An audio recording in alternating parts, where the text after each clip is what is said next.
This is the facility, equipped at a cost of 300 million shillings, that the government hopes will help those seeking vocational training acquire requisite skills.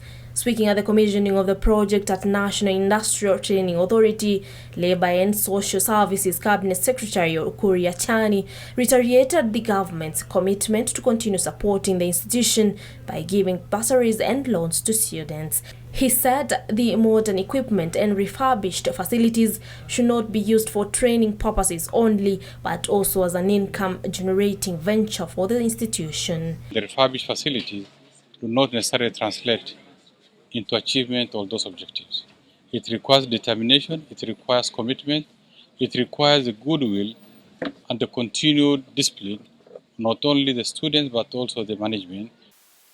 And stakeholders in the fight against cancer want rural areas to be given priority in ongoing efforts, arguing that the burden of the menace remains high in those areas.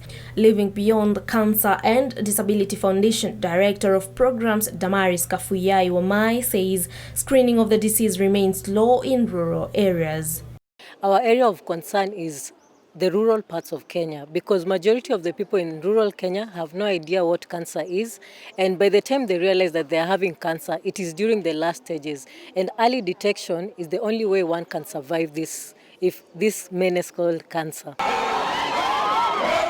In Trans Nzoia County, members of Saboti Sodio Community Forest Association have staged demonstrations to protest the cancellation of the election.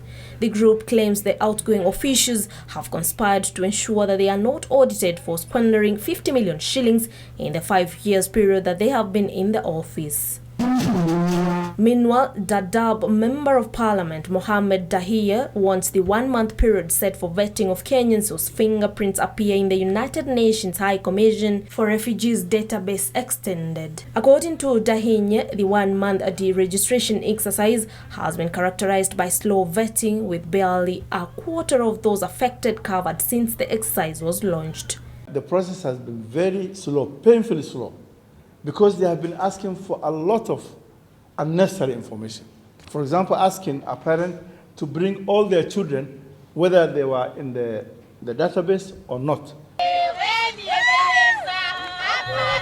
In Mombasa County, proprietors of private primary schools have pledged to support the government in its bid to achieve a 100% transition to secondary schools. The group says the government's plan will ensure that learners achieve their full potential and reduce cases of cheating in national examinations, as each student is assured of a place in secondary schools. We are happy to be part and parcel of building education in this nation, and we shall continue to play our part as stakeholders. Finally, the Tana River County government has launched a polio vaccination drive and mosquito nets distribution as it seeks to enhance provision of healthcare services in the region. The exercise that will close on Wednesday is targeting to reach over 84,560 children.